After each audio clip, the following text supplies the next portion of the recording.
আবু হুরায়রা রাদিয়াল্লাহু তাআলা আনহু তিনি বর্ণনা করেন ক্বালান নবী সাল্লাল্লাহু আলাইহি ওয়াসাল্লাম, নবীজি বলেন ইজতানিবুস সাবআল মুবিকাত,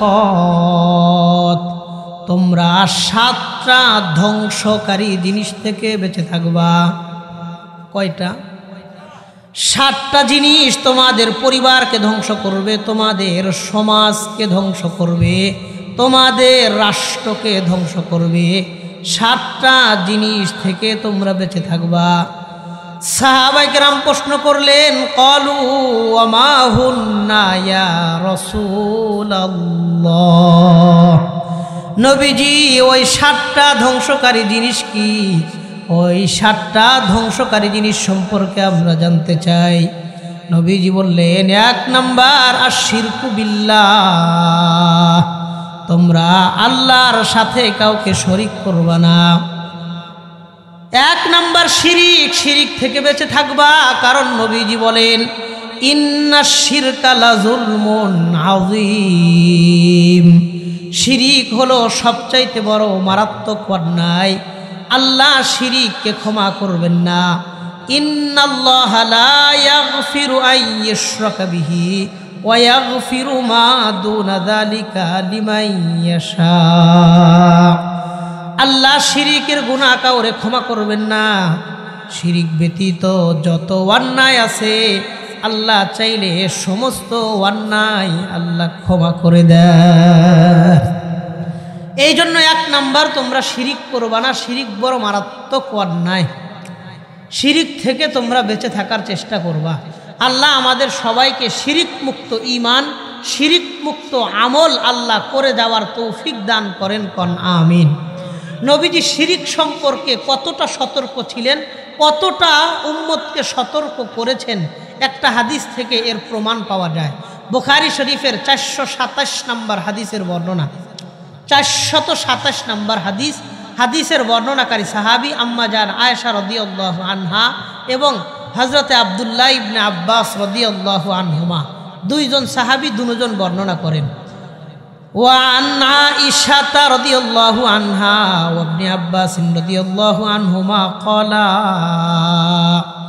আম্মা জান আয়েশা রাদিয়াল্লাহু আনহা এবং আব্দুল্লাহ ইবনে আব্বাস রাদিয়াল্লাহু আনহুমা তারা 2 জন বর্ণনা করেন, লাম্মা নাযালা বিরাসূলিল্লাহি সাল্লাল্লাহু আলাইহি ওয়াসাল্লাম তাফিকা ইয়াতরাহু খামিসাতান লাহু আলা ওয়াজহি, নবীজি সাল্লাল্লাহু আলাইহি ওয়াসাল্লাম যেদিন মারা যাবেন, নবীজির যখন মৃত্যু যন্ত্রণা শুরু হইল, তাফিকা ইয়াতরাহু খামিসাতান লাহু আলা ওয়াজহি, নবীজি ছোট্ট একটা রুমালের টুকরা নিয়ে নবীজির চেহারাটা ঢাকলেন।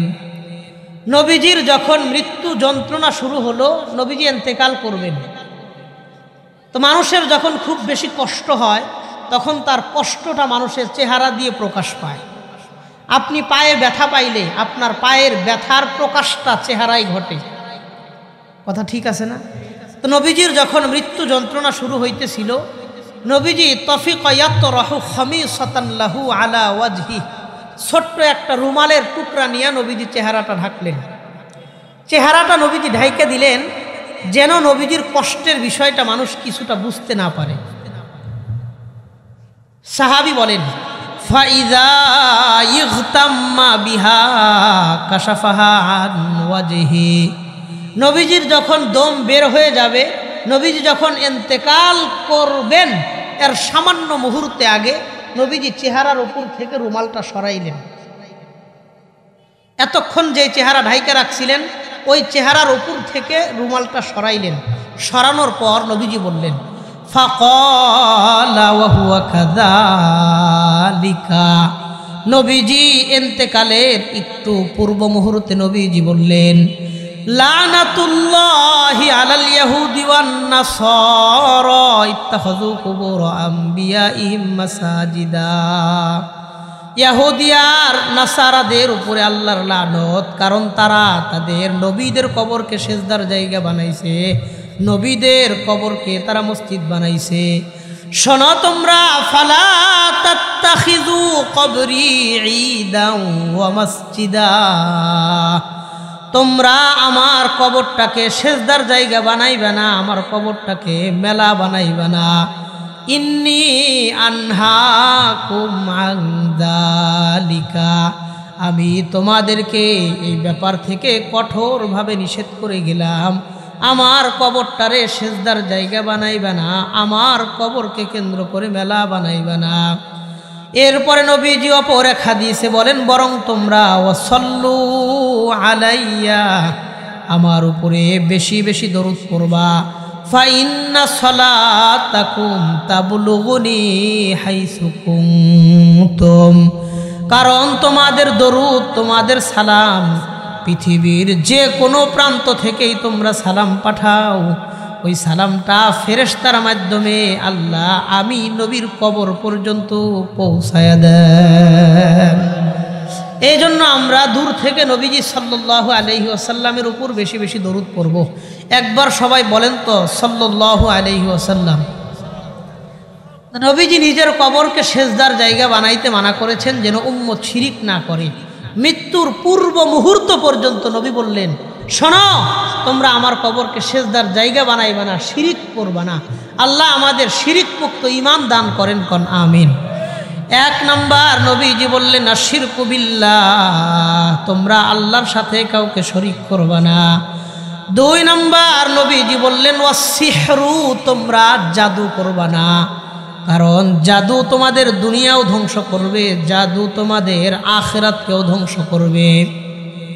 অনেক মানুষদেরকে দেখবেন আপনি একটু ভালো চলতেছেন, টাকা পয়সায় আল্লাহ তাআলা বরকত দিছে, ব্যবসা বাণিজ্যে বরকত হইছে, আপনি একটু ভালো চলতেছেন, এটা আপনার আত্মীয় স্বজনদের সহ্য হয় না।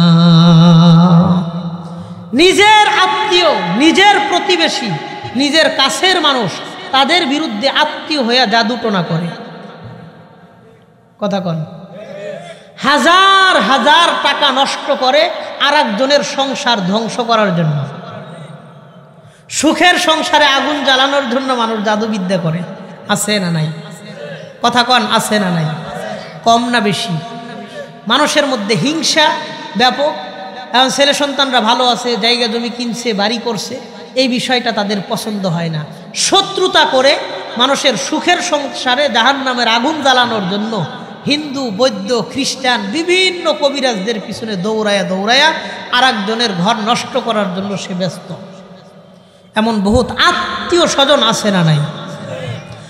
অথচ নবীজি সাল্লাল্লাহু আলাইহি ওয়াসাল্লাম বলেন, মান আতা কাহিনান আও সাহিরান আও আররাফা, যেই ব্যক্তি কোনো গণকের কাছে আসবে, কোনো ভবিষ্যৎবাণী করে, হাত দেখে হাতের রেখার কথা বইলা দেয়, ভবিষ্যতের কথা বইলা দেয়, এমন ব্যক্তির কাছে যে যাবে, যে ব্যক্তি কোনো জাদুকারের কাছে যাবে, নিজে জাদু করবে অথবা অন্য কাউকে দিয়া জাদু করাবে। আমি করতে পারি না কিন্তু টাকা দিয়ে আর একজনের বিরুদ্ধে অন্য জনকে দিয়ে করাইলাম, এমন বহুত মানুষ আছে না নাই? তো যে ব্যক্তি গণকের কাছে যাবে, ভবিষ্যৎ সম্পর্কে কথা বলে তার কাছে যাবে, জাদুকারের কাছে যাবে, তিন ব্যক্তি সম্পর্কে নবীজি বলেন ফাকান্নাহু কাফারা বিমা আনজালাল্লাহু আলাইয়া, আল্লাহ আমার উপরে যা নাজিল করেছেন কেমন যেন সেই শরীয়তকে ওই ব্যক্তি অস্বীকার করলো, আল্লাহর সাথে কেমন যেন কুফরি করলো। বলেন নাউজুবিল্লাহ। কেমন যেন ওই লোকটা কুফরি করলো, কাফেরের মতো একটা কাজ করলো। আল্লাহ আমাদের বোঝার তৌফিক দান করেন। এই জন্য জাদু টোনা এগুলো সমাজকে নষ্ট করে, সুখের সংসারকে ধ্বংস করে, সামাজিক যেই বন্ধন থাকে, আত্মীয়র মধ্যে যেই মিল মহাব্বত থাকে, এই সম্পর্কটা জাদুর কারণে নষ্ট হয়। এই জন্য আমরা নিজে ক্ষতি করব না এবং অন্য কারো ক্ষতি নিজেরা বরদাস্ত করব না। আল্লাহ আমাদের বোঝার তৌফিক দান করেন। মানুষের জাদু টোনা, বান, বদনজর এই বিষয়গুলো খুব মারাত্মক, অথচ আমাদের সমাজের মধ্যে এগুলার ব্যাপক অবহেলা। যখন জাদুর শিকার হয়ে মানুষটা একদম মারা যাবে যাবে অবস্থা, ভীষণ অসুস্থ, তখন মানুষ সতর্ক হয়, এর আগে সতর্ক হয় না। অথচ জাদু থেকে বাঁচার জন্য, বদ নজর থেকে বাঁচার জন্য, বান, জাদু, টোনা এগুলো থেকে বাঁচার জন্য কোরআন ও হাদিসের মধ্যে অনেকগুলো দুয়া আছে, অনেকগুলো সিস্টেম ও পদ্ধতির কথা আছে। এই ব্যাপারে আমি দুই একটা কথা আমি আপনাদের বলি। মানুষের বদনজর মানুষের জন্য মারাত্মক ক্ষতিকর। দেখবেন ভালো একটা সুস্থ মানুষ, কারো বদনজর লাগছে, সে শুকায়া একদম রোগা হয়ে গেছে। ছোট একটা বাচ্চা, সুন্দর চেহারা, তার বদনজর লাগছে, পরের দিন থেকে পাতলা পায়খানা, জ্বর, একদম বিছানার সাথে শুয়ে গেছে। কথা কন। ভালো সুন্দর একটা পেঁপে গাছ, সবাই জানে এই গাছের পেঁপেটা সবচাইতে বেশি মিষ্টি, কার নজর লাগছে, পরের বছর থেকে পেঁপে সব পচে যায়। কথা কন। ভালো কাঁঠাল গাছ, আত্মীয় স্বজন সবাই জানে এই গাছের কাঁঠালটা খুব মিষ্টি, সবাই বইলাও রাখে যে কাঁঠাল ছোট কিন্তু অনেক মিষ্টি, এই গাছের কাঁঠাল হইলে আমাদেরকে দিও। কার যেন নজর লাগছে, পরের বছর কাঁঠাল পাকার আগেই পচে যায় সব। ভালো ধানের জমিন, এত সুন্দর ফসল হয়েছে মাশাআল্লাহ দেখার মতন, কিন্তু কোন ব্যক্তির নজর লাগছে, সব ধান চিটা হয়ে গেছে, মনে হয় পুড়ে গেছে। কথা কন। মানুষের বদনজরটা বড় মারাত্মক। নবীজি বলেন, আল-আইনু হাক্কুন ওয়ালাউ কানা শাইউন সাবাকাল কদরা লা সাবাকাতুহুল আইন। মানুষের বদনজরটা সত্য, মানুষের বদনজর এতটা মারাত্মক। কোন জিনিস যদি মানুষের ভাগ্য অতিক্রম করে কোনো জিনিস কারো ক্ষতি করতে পারত, বদনজর এত মারাত্মক, মানুষের ভাগ্য অতিক্রম করে মানুষের ক্ষতি করতে পারত। এত মারাত্মক। ভাগ্য অতিক্রম করে কোনো জিনিস যদি কোনো জিনিসের ক্ষতি করতে পারত, বদনজর মানুষের ভাগ্য অতিক্রম করে তার ক্ষতি করত। নাউজুবিল্লাহ। কেমন মারাত্মক! মুসলিম শরীফের এক বর্ণনায় এক সাহাবীর একটা ঘটনা থেকে পাওয়া যায়। সাহাবীর নাম আমের ইবনে রবিআহ রাদিয়াল্লাহু আনহুমা। তিনি বলেন, তার পক্ষ থেকে এই হাদিস, তার ঘটনা। মাররা আমির ইবনে রবিআতা বিসাহল ইবনে হুনাইফিন ওয়া হুয়া ইয়াগতাসিলু। এক সাহাবীর নাম সাহাল ইবনে হুনাইফ, তিনি গোসল করতেছিলেন, তার পাশ দিয়ে আমের ইবনে রবিআ এক সাহাবী যাইতেছিলেন। তো সাহাল ইবনে হুনাইফের বয়স কম, অল্প বয়সী একজন সাহাবী গোসল করেন, পাশ দিয়ে আরেকজন সাহাবী যাইতেছেন, নাম হলো আমের ইবনে রবিআ। তো গোসল করা অবস্থায় দেখে তিনি বলেন, লাম আরাকাল ইয়াউম ওয়ালা জিলদা মুখাব্বাতিন। তুমি এত সুন্দর সুপুরুষ, কোনো পর্দাশীল নারীকেও তো আমি এত সুন্দর দেখি নাই। তো গোসল করতেছে, কয় তুমি এত সুন্দর, মাশাআল্লাহ, পর্দাশীল নারীও তো এত সুন্দর হয় না। এই কথাটা বলছে। অনেক মানুষ আছে না, মুখ লাইগা যায়, যেটা বলে সেটাই লাইগা যায়। তো এই সাহাবীর ক্ষেত্রে এটা হয়েছে। যখন এই কথা বলছেন, ফামা লাবিসা আন লুবিতা বিহি, সাথে সাথে ওই সাহাবী অজ্ঞান হয়ে গেছেন। বলেন নাউজুবিল্লাহ। এই কথা বলার পর তিনি সাথে সাথে অজ্ঞান হয়ে গেছে। আত্মীয় স্বজন, পাড়া প্রতিবেশী যারা পাশে ছিলেন সবাই তাকে নিয়ে নবীজির কাছে গেছেন। ফাউতিয়া বিহিন নবী সাল্লাল্লাহু আলাইহি ওয়াসাল্লাম, সাহাবীকে নিয়ে সবাই নবীজির কাছে আসলেন। আসার পরে নবীজিকে বললেন, ইয়া রাসূলুল্লাহ আদরিক সাহলান সরিয়া। নবীজি, আপনি সাহালকে তাড়াতাড়ি বাঁচান, সাহাল তো অজ্ঞান হয়ে আছে। নবীজি জিজ্ঞাসা করলেন, আলা মান তাত্তাহিমুনা বিহি, তোমরা কার ব্যাপারে সন্দেহ করো, কার ব্যাপারে তোমাদের অভিযোগ তোমরা দায়ের করো? আত্মীয় স্বজন, আশপাশের মানুষজন বললেন, আমির ইবনে রবিআ। নবীজি, আমরা আমের ইবনে রবিআকে সন্দেহ করি, তিনি কি যেন বলছেন, ওই কথা বলার সাথে সাথেই তো তিনি অজ্ঞান হয়ে গেছেন।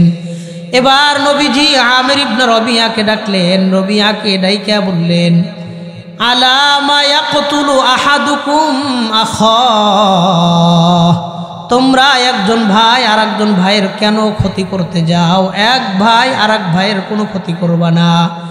ইযা রাআ আহাদুকুম মিন আখিহি মা ইউজিবুহু ফালইয়াদউ লাহু বিল বারাকা, তোমরা যখন তোমাদের ভাইয়ের পক্ষ থেকে সুন্দর কিছু দেখবা, তাহলে তোমরা তোমাদের ভাইয়ের জন্য বরকতের দোয়া করে দিবা। সুন্দর কিছু দেখলে বরকতের দোয়া কইরো, চোখ দিও না, মুখ লাগায়া মানুষের ক্ষতি কইরো না। এরপরে ফাআমারা আমিরান আইয়াতাওয়াল্লা, নবীজি একটা বদনা পানি আমেরকে দিয়া বললেন, তুমি এই পানি দ্বারা ওযু করো। আমের ইবনে রবিয়া ওই পানি দিয়া ওযু করলেন। ওযু করার পরে অল্প একটু পানি ওই বদনার মধ্যে অবশিষ্ট থাকলো। ফাআমারাহু আইয়াকফাল ইনাআ মিন ওয়ারাইহি, এবার এই বাঁচা পানিটা নিয়ে ওই সাহালের পিছন দিক থেকে পানিটা ছিটিয়ে দিলেন।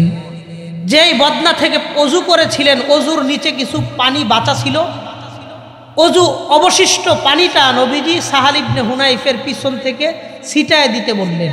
তো সাহাবীরা নিয়ে ওই পানি সাহাল ইবনে হুনাইফের পিছনে ছিটায় দিলেন, পিঠে ছিটায় দিলেন। ছিটানোর পর সাথে সাথে আল্লাহ তাআলা জ্ঞান ফিরায় দিলেন। এতক্ষণ যেই সাহাবী অজ্ঞান ছিলেন, ওযুর বাঁচা পানি নিয়ে ছিটায় দিলে জ্ঞান ফিরল। এই মুসলিম শরীফের হাদিস থেকে কি জানলাম? কোনো দিন যদি আমার আপনার কোনো জিনিসেও মানুষের বদনজর লাগে, ধানের জমিনে লাগছে, পেঁপে গাছে লাগছে, কাঁঠাল গাছে লাগছে, অনেক সময় গরু যখন নতুন নতুন বাচ্চা দেয়, ওই বাচ্চার দুধ অনেক মানুষের বদনজরের কারণে আটকা থাকে। কথা ঠিক আছে না? তা আপনাদের এলাকার মধ্যে কিছু মানুষ আছে, এটা তাদের দোষ না, এটা আল্লাহ পাকের ফায়সালা।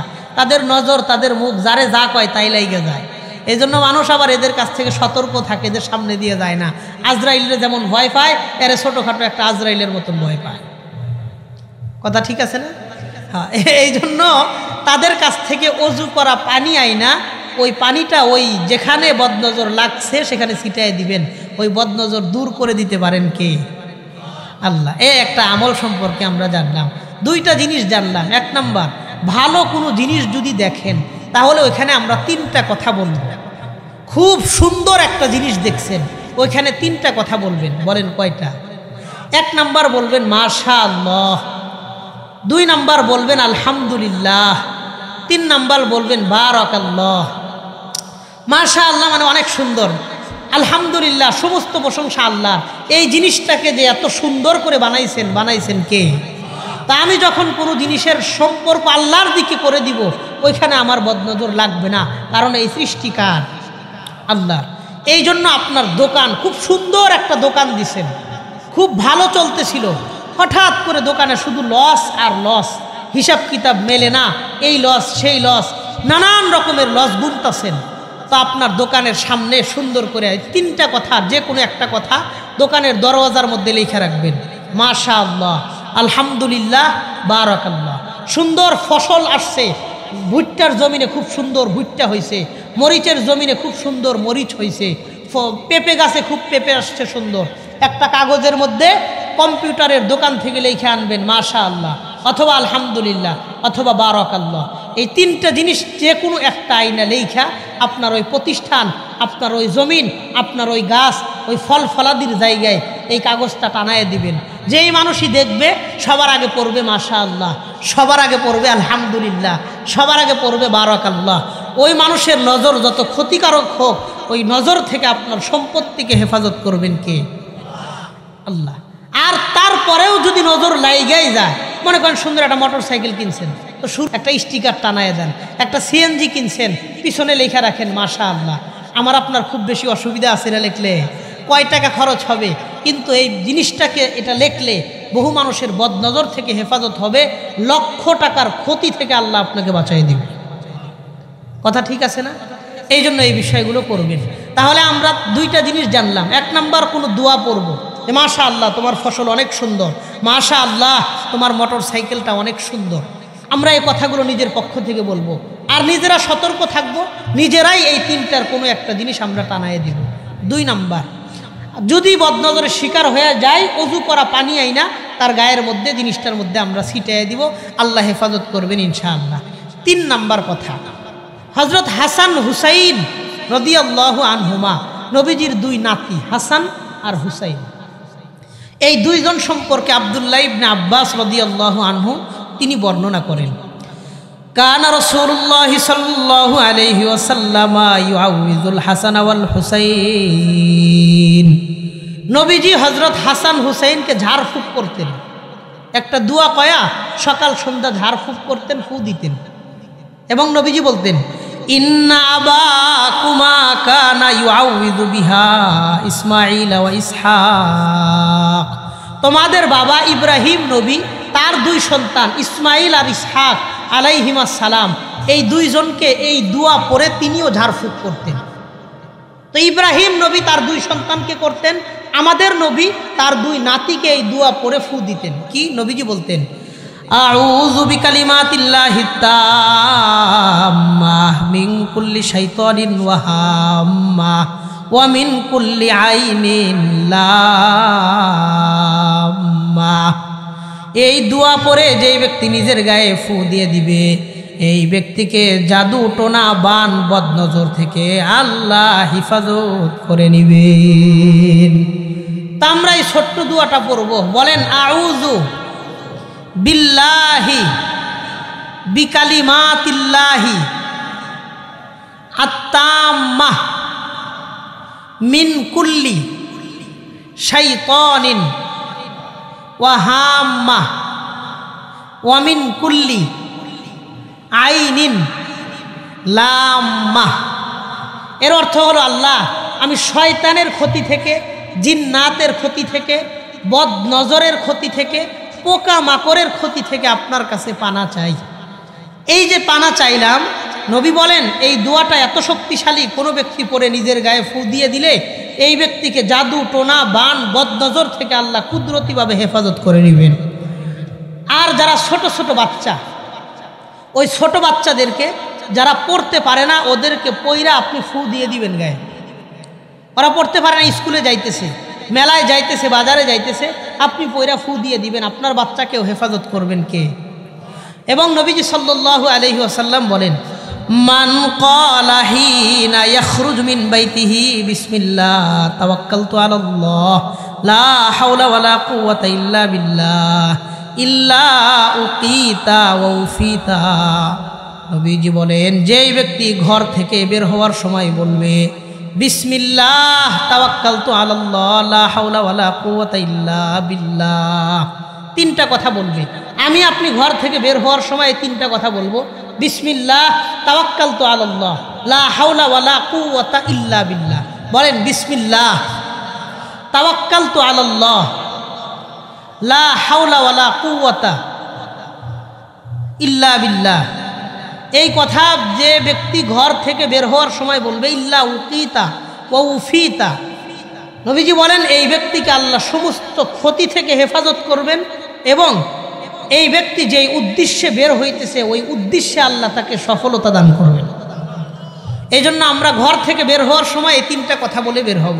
আপনি গাড়ি নিয়ে বের হন, নিজে বের হন, কোথাও যাইতেছেন দূরে কোথাও, তিনটা কথা বলবেন, বিসমিল্লাহ তাওয়াক্কালতু আলাল্লাহ লা হাওলা ওয়ালা কুওয়াতা ইল্লা বিল্লাহ। আমি আল্লাহর নামে বের হচ্ছি, আল্লাহর উপরে ভরসা করে বের হচ্ছি, পৃথিবীর কারো কোনো ক্ষমতা নাই, সমস্ত ক্ষমতার মালিককে।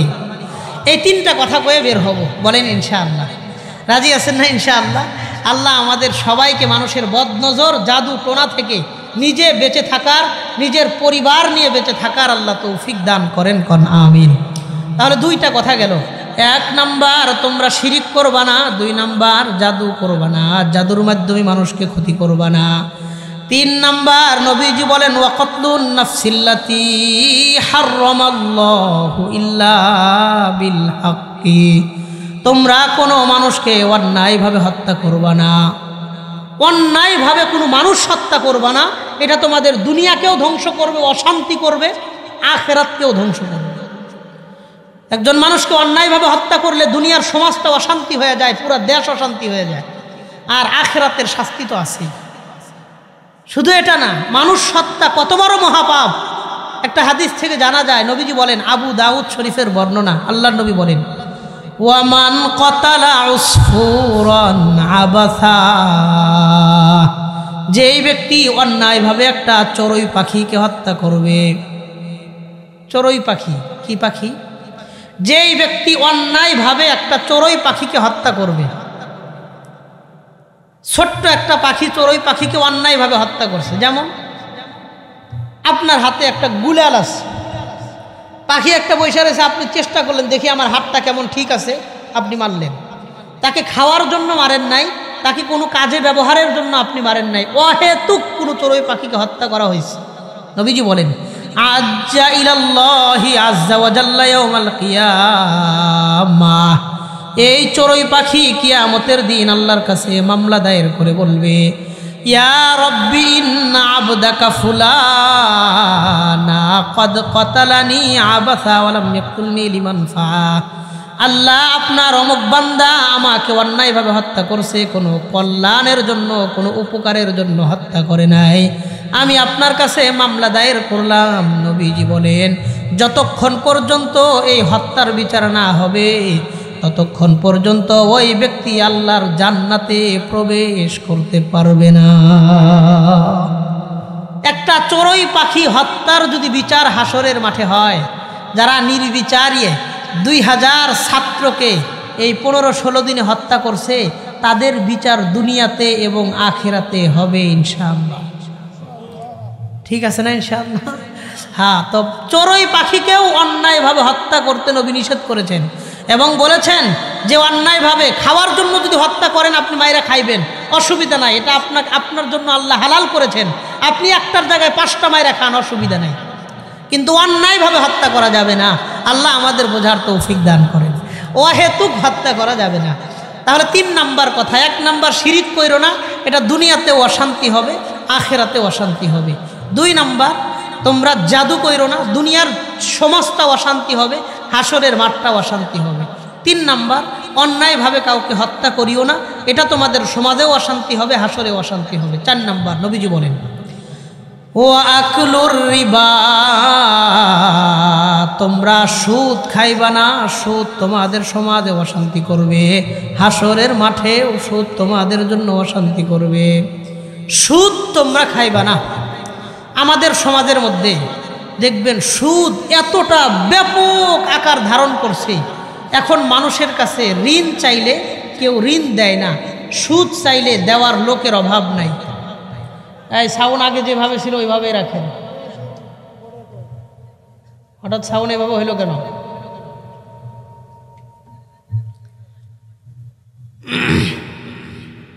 তো সুদ আমাদের সমাজে বর্তমানে খুব মহামারী আকার ধারণ করছে।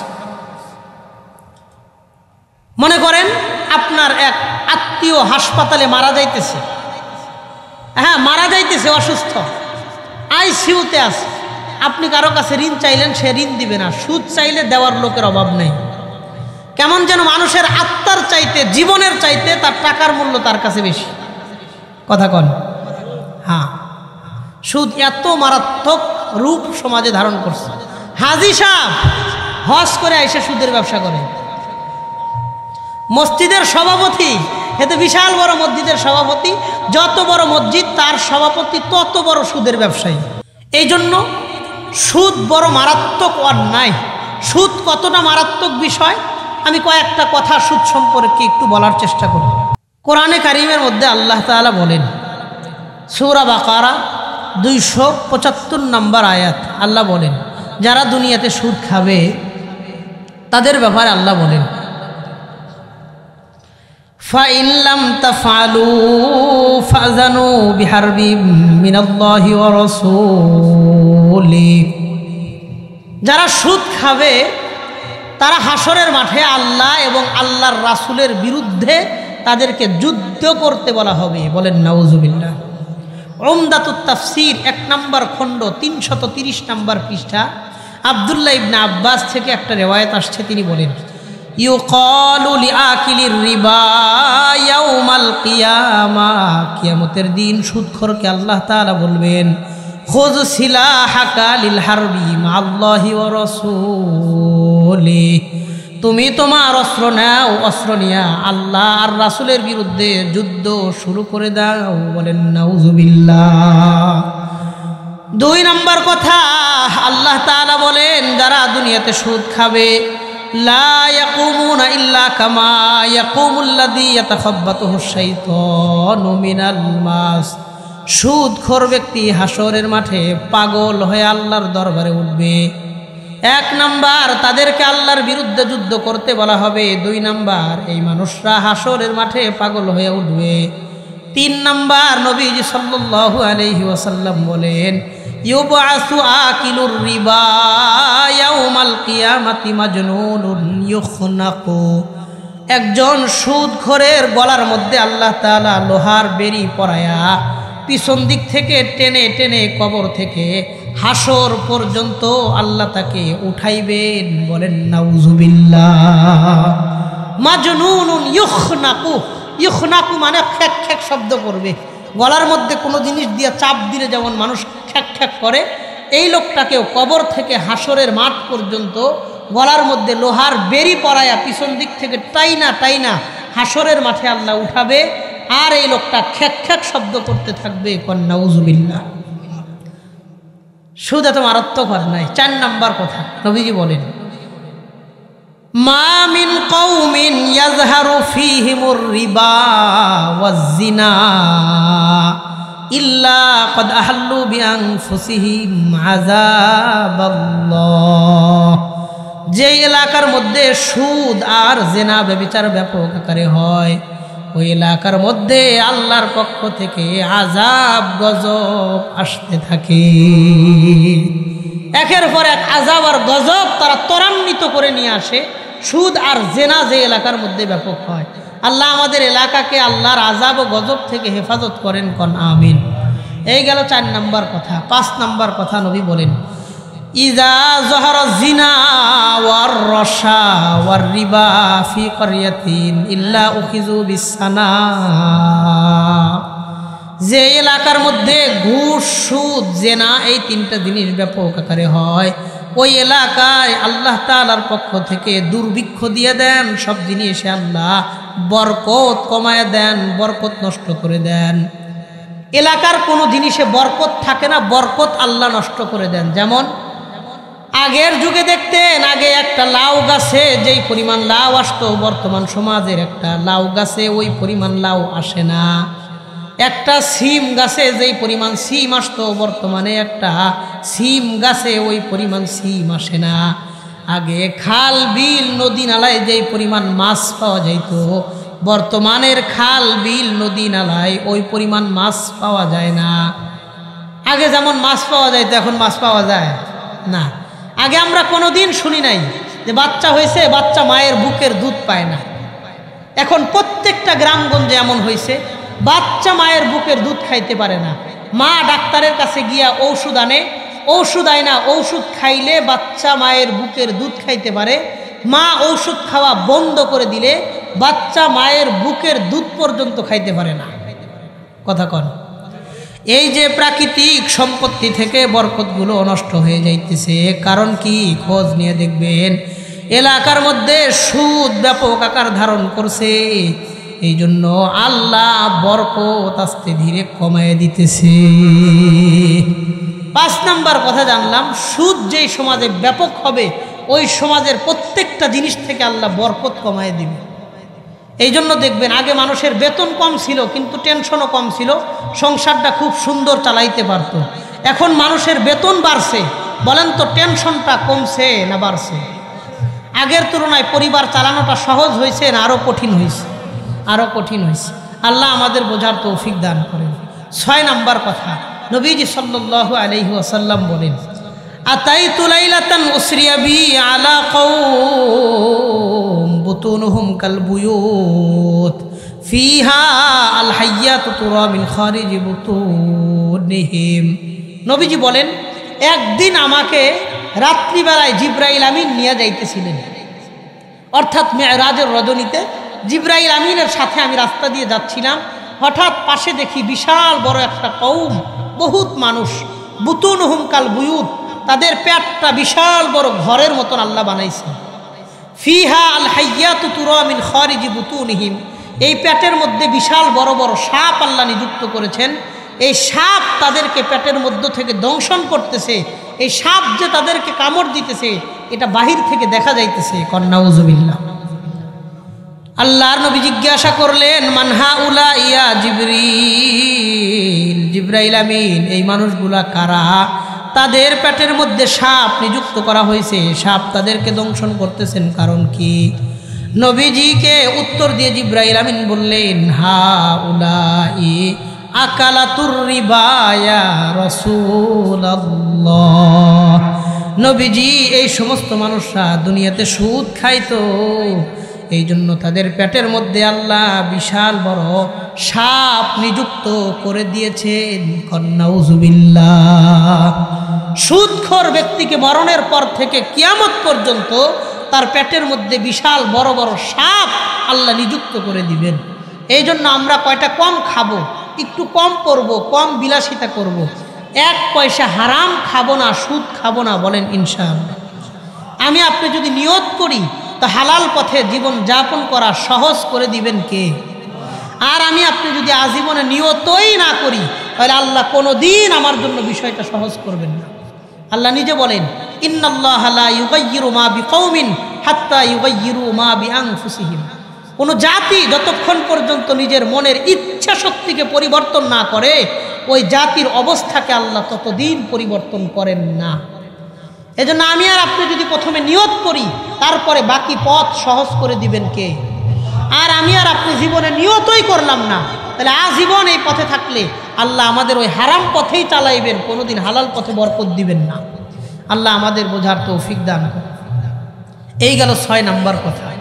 7 নম্বর কথা, নবীজি সাল্লাল্লাহু আলাইহি ওয়াসাল্লাম বলেন, ইবনে মাজা কিতাবের 2273 2274 2টা হাদিস। এক হাদিসের বর্ণনাকারী সাহাবীর নাম আব্দুল্লাহ ইবনে মাসউদ রাদিয়াল্লাহু আনহু, আর এক হাদিসের বর্ণনাকারী সাহাবীর নাম আবু হুরায়রা রাদিয়াল্লাহু আনহুমা।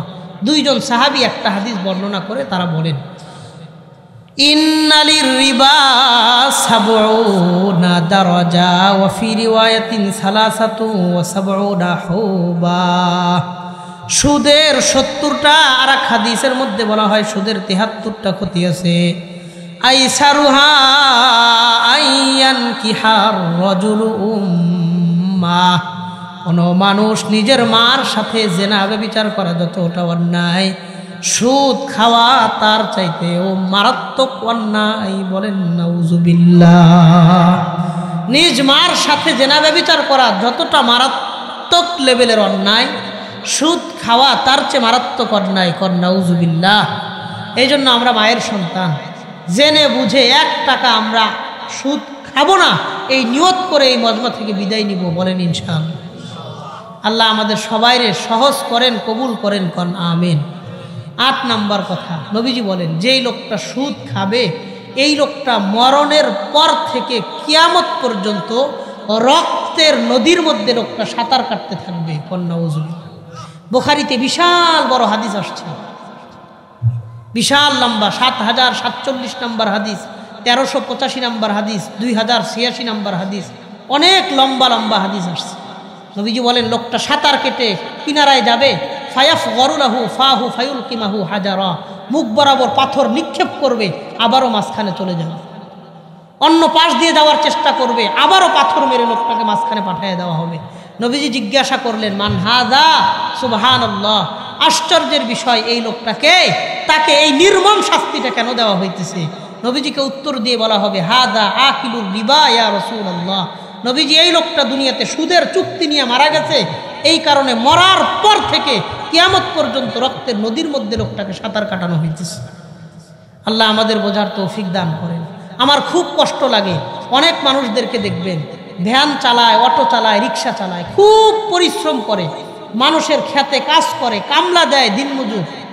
এই লোকটা হালাল পদ্ধতিতে কয়েকটা টাকা কামায়া এডিরে কিস্তি দিয়া সুদে বানায়া পরে হারাম খায়। কথা কন, কামাইলো হালাল, ইনকামটা ছিল হালাল, কিন্তু কিস্তির মাধ্যমে গিয়া লোন কইরা মানুষের কাছ থেকে সুদ নিয়া এই হালাল টাকাটা তাকে দিয়া তার কাছে সুদের হারাম টাকাটা নিয়ে খায়।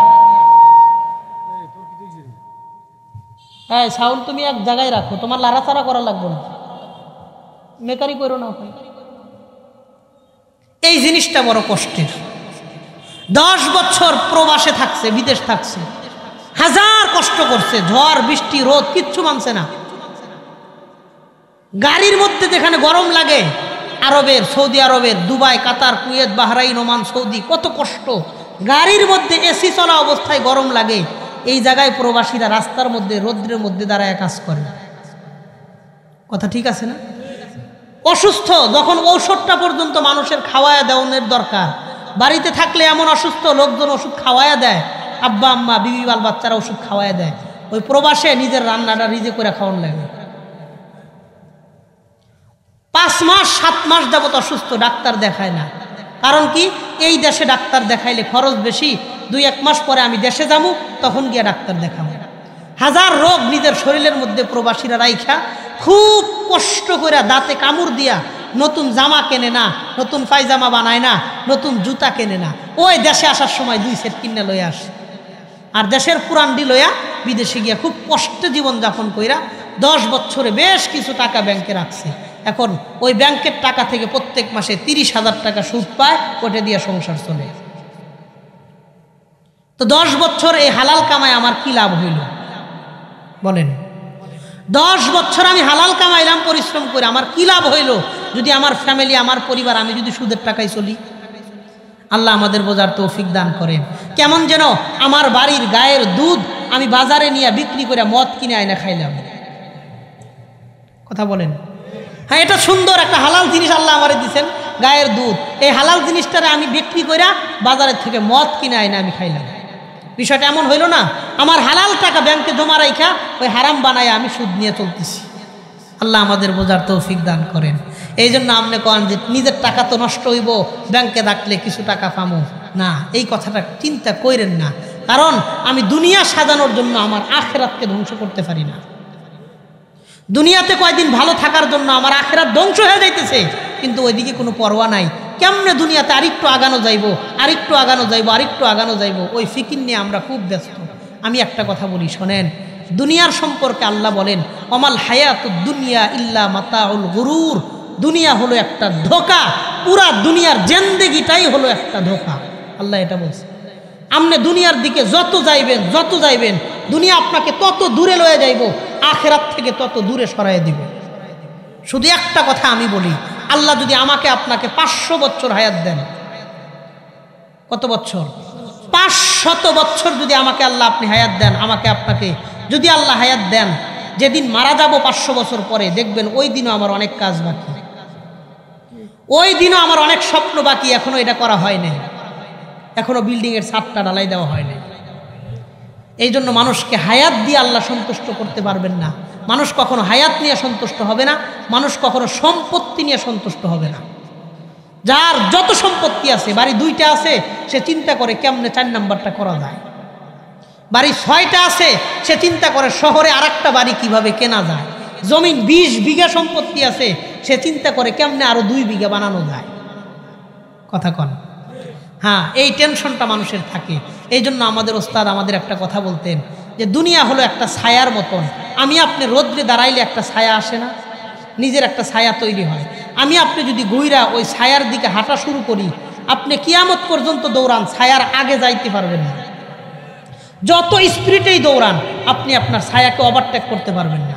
দুনিয়া হলো এমন, আপনি ওভারটেক করতে পারবেন না, দুনিয়ার থেকে মায়ুস হইতে পারবেন না, দুনিয়া আপনাকে লোভ দিয়ে লয়ে যাইব। কিন্তু আমার ওস্তাদ বলেন, যদি দুনিয়া থেকে চেহারাটারে ঘুরাইয়া, ছায়া থেকে চেহারাটা ঘুরাইয়া নিজের দিকে চলতে থাকো, দেখবা এই ছায়া কুকুরের মতন তোমার পিছনে পিছনে আসতে থাকবে। এই জন্য আমিও যদি দুনিয়ার দিক থেকে চেহারাটারে ঘুরাইয়া আল্লাহর দিকে আইসা কই, আল্লাহ আমার 1 পয়সা হারাম খাওয়ায়েন না, আল্লাহ একদিন কষ্ট দিয়েন না, যতটুকু সম্ভব আপনি হালাল টাকায় বরকত দিয়েন, তাইলে আমি যদি আল্লাহর সাথে সম্পর্ক করতে পারি, ওই দুনিয়া আমার পিছনে দিয়ে দিবেন কে? আমার পিছনে পিছনে দুনিয়াকে চালাইয়া দিবেন কে? এই জন্য আমি আপনাদের একটা অনুরোধ করব, আমি দুনিয়াতে এমন কোনো পদক্ষেপ নিব না যেটা হারাম হয় এবং আমার আখিরাতকে ধ্বংস হয়। এই কাজ আমরা করব না, বলেন ইনশাআল্লাহ। আজ থেকে যাই না বুঝা 1 টাকা সুদ খাবো না, বলেন ইনশাআল্লাহ। পৃথিবীতে এমন কোনো ইতিহাস নাই যে কোনো লোক সুদ না খাওয়ার কারণে মারা গেছে, না, এমন ইতিহাস নাই যে লোকটা সুদ না খাওয়ার কারণে মারা গেছে। একটু কষ্ট করেন, হয়তো একটু কষ্ট হবে, আমিও মানি একটু কষ্ট হবে, করেন একটু কষ্ট, অসুবিধা কি? দুনিয়ার কষ্টের বিনিময়ে আখিরাতে দিবেন কে? শুধু এটা না, বুখারীর বর্ণনা, নবীজি বলেন, ইন্না ফুকারা উম্মতি ইয়াদখুলুনাল জান্নাতা ক্বাবলাল আগনিয়াই বিখামসিমিয়াতি আমা। আমার উম্মতের যারা গরিব তারা ধনীদের 500 বছর আগে আল্লাহর জান্নাতে যাবে। গরিবরা জান্নাতে যায়, দেখবে ধনীরা এখনো সিরিয়ালে দাঁড়ায় রয়েছে হিসাব দেওয়ার জন্য, তারা হিসাব দিতেছে, আর গরিবরা জান্নাতে চলে গেছে। এই জন্য দুনিয়াতে যদি একটু কষ্টও হয় তাইলে আমরা ধৈর্য ধরবো, কিন্তু সুদের দিকে ধাবিত হব না কোন ইনশাআল্লাহ। নবীজিকে আল্লাহ অফার দিয়েছিলেন, নবীজি আপনি যদি চান তাহলে আরবের সমস্ত পাহাড় পর্বত জায়গা জমি আমি স্বর্ণ দিয়ে ভরপুর করে দেই, স্বর্ণের খনি বানায় দেই। নবীজি বললেন লা ইয়া রব্বি, আল্লাহ আমি এই আসমান জমিন স্বর্ণ দিয়ে ভইরা দেন এটা আমি চাই না। ওয়ালাকিন আরাদতু আন আশবা ইয়াওমান ওয়া আজুআ ইয়াওমা, আমি একদিন খায়া থাকতে চাই, একদিন না খায়া কষ্ট করতে চাই।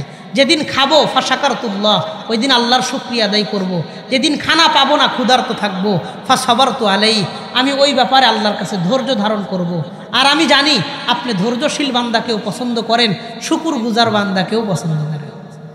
এই জন্য আমি আপনি দুনিয়ার প্রতি লোভ রাখবো না। দুনিয়া আল্লাহ যতটুকু দিয়েছেন দুনিয়া নিয়ে সন্তুষ্ট থাকার চেষ্টা করব। আখিরাতকে ধ্বংস করে দুনিয়া সাজাবো না। যাই না বুঝ যায় 1 টাকা পরিমাণ সুদ খাবো না কোন ইনশাআল্লাহ। কারণ নবীজি বলেন দিরহামু রিবান ইয়াকুলুহুর রাজুলু ওয়া হুয়া ইয়ালামু আশাদ্দু মিন সিত্তি ওয়া সালাসিনা জিনা, যেই ব্যক্তি যাই না বুঝ যায় 1 টাকা সুদ খাবে, 1 দিরহাম সুদ খাবে, মানে 1 টাকা সুদ খাবে যেই ব্যক্তি যাই না বুঝ যায়। কয় টাকা? নবী বলেন আশাদ্দু মিন সিত্তি ওয়া সালাসিনা জিনা, 36 বার জেনা করলে যতটা অন্যায়, 1 টাকা সুদ খাইলে 36 বার জেনার চাইতে মারাত্মক গুনাহ তার আমল নামায় আল্লাহ দিয়ে দেয়। কত বড় মারাত্মক কথা। মাজমাউজ জাওয়ায়েদ একটা কিতাব আছে, ইমাম হাইসামি রহিমাহুল্লাহ, তিনি বলেন আরবাউন হাক্কুন আলাল্লাহি আল্লাহ ইউদখিলাহুমুল জান্নাতা ওয়ালা ইউযিকুহুম নাঈমাহা, 4 ব্যক্তিকে আল্লাহ জান্নাত দিবেন না, আল্লাহ দায়িত্ব নিছেন আমি এই 4 জনকে জান্নাত দিব না। 1 নাম্বার মুদমিনু খামরিন, যেই লোকটা মদ খাইতে খাইতে মারা গেছে, পেটের মধ্যে মদ লয়ে মারা গেছে, তারে আল্লাহ জান্নাত দিবেন না। 2 নাম্বার ওয়াল আকুলিল ওয়ালিদাইন, যেই সন্তান মা বাবার অবাধ্য, মরার সময় তার মা বাবা তার উপরে সন্তুষ্ট ছিল না। 3 নাম্বার নবীজি বলেন ওয়াকিলুর রিবা, সুদখোরকে আল্লাহ জান্নাত দিবেন না। 4 নাম্বার ওয়াকিলু মালিল ইয়াতিম, ইয়াতিমের মাল যে অন্যায়ভাবে আত্মসাৎ করে তাকে আল্লাহ জান্নাত দিবেন না। এই জন্য আজকে থেকে নিয়ত করেন হালাল পথে চলবো, যত কষ্টই হোক, যাই না বুঝ যায় 1 টাকা সুদ খাবো না, বলেন ইনশাআল্লাহ। এই নিয়ত করে আজকের মাহফিল থেকে বিদায় নিতে পারেন, এই নিয়তটা পুখতার সাথে করতে পারেন কে কে? আল্লাহর হাতটা দেখা দেন, রাজি আছেন ইনশাআল্লাহ? একটু কষ্ট হলেও সুদ খাবো না, বলেন ইনশাআল্লাহ। আল্লাহ আপনাদের হালাল ইনকামে ভরপুর বরকত দান করেন, বলেন আমিন। হাদা ওয়া আখিরু দাওয়ানা আনিল হামদুলিল্লাহি রাব্বিল আলামিন। যে কথাগুলো বললাম, আল্লাহ সবার আগে আমি গুনাহগাররে আমলের তৌফিক দান করেন, এরপরে আল্লাহ আমাদের সবাইরে ভালো আর আমলি কথাগুলোর উপরে আমল করার তৌফিক দান করেন, বলেন আমিন।